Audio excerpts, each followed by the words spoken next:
Լոռու մարզի Սպիտակի ենթաշրջանի Գեղասար գյուղը 1988-ի երկրաշարժի ժամանակ ավերակների է վերածվել։ 800 բնակիչ ունեցող գյուղը 167 զոհ է ունեցել։ Գյուղապետ Ստասիկ Հովհաննիսյանը հիշում է, որ գյուղում 3 տուներ միայն կանգուն մնացել։ 23 տարի է անցել ավերիչ երկրաշարժից, սակայն դեռևս 15 ընտանիք ժամանակավոր վագոն տներում է ապրում։ Գեղասար գյուղում գրանցված է 943 մարդ, նրանցից կեսից ավելին մեծամասամբ տղամարդիկ այսօր դրսում են գտնվում, նշում է համայնքի ղեկավարը։ Չկա մի ընտանիք, որ բացական անդամ չունենա երկրից։ Որտեղ բարեկամ ունի, ընկեր ունի, գնում են նրանց մոտ աշխատում, որ բերեն, գոյատևեն, ոչ թե ապրեն, այլ գոյատևեն։ Շատ մեղք են գյուղի կանայք, ամբողջ իրանց վրա է ծանր աշխատանքը, ծանր բեռը։ Ջահել են ու դուրս են գալի, դա շատ վատ է, բայց դե ինչ արած, գյուղում էլ ապրել չի լինում։ Ինչպես հարևան համայնքներում, Գեղասարում էլ արտագաղթի գլխավոր պատճառը գործազրկությունն է։ Գեղասարում դպրոցահասակ 97 աշակերտ կա, գյուղում տարեկան միջինը 10 երեխա է ծնվում։ Որ գալիս են արտագնա աշխատողները ու 9 ամիս հաշվի։ Այդ ժամանակ գալու են։ Պես մի 25-30 ընտանիք գնացել է։ Էլ չեն վերադարձել։ Չէ։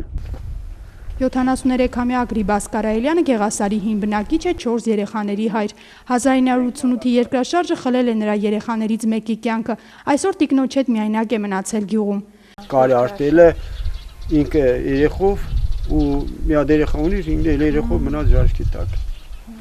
Նոր առաջի օր նոր պետք է գնար աշխատանքի։ Գնաց ու դեցել մնաց։ Երկրի սոցիալ-տնտեսական ծանր պայմաններն էլ իրենց հերթին 73-ամյա պապից տարան 2 որդիներին։ Գործազրկության տուն չունենալու պատճառով 15 տարի առաջ մեկը, հետո նաև մյուս որդին լքեցին հարազատ գյուղը, ծնողներին ու իրենց ընտանիքներով տեղափոխվեցին Ռուսաստանի Դաշնություն։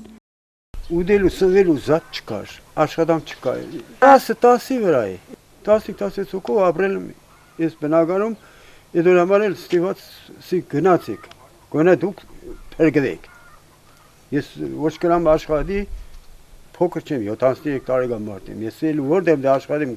վաստակեմ, որ ես կրանամ այդ թորներից դպրոց են գնում, հələ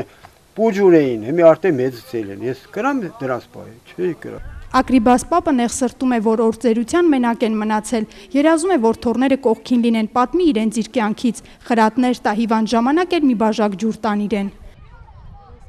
Ասում են լավ ենք,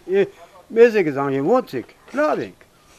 ինչ պետք է, ասենք վատ ենք, ինչին բար ասենք վատ ենք, լավ ենք, յոլակ ենք։ 4 տարի ես պատրաստ հիվանդ պարգած էի, իրանք ստեղ չէ, ոնց ելին գան, ընձի բուժեն կամ բանան, մի կեպ ապրեն ենք, հələ միջև էլ ապրեմ եմ, պարկասում։ Թեպետ համոզված է, որ տղաներն էլ հետ չեն գալու, սակայն աչքը միշտ նրանց վերադարձի ճամփին է։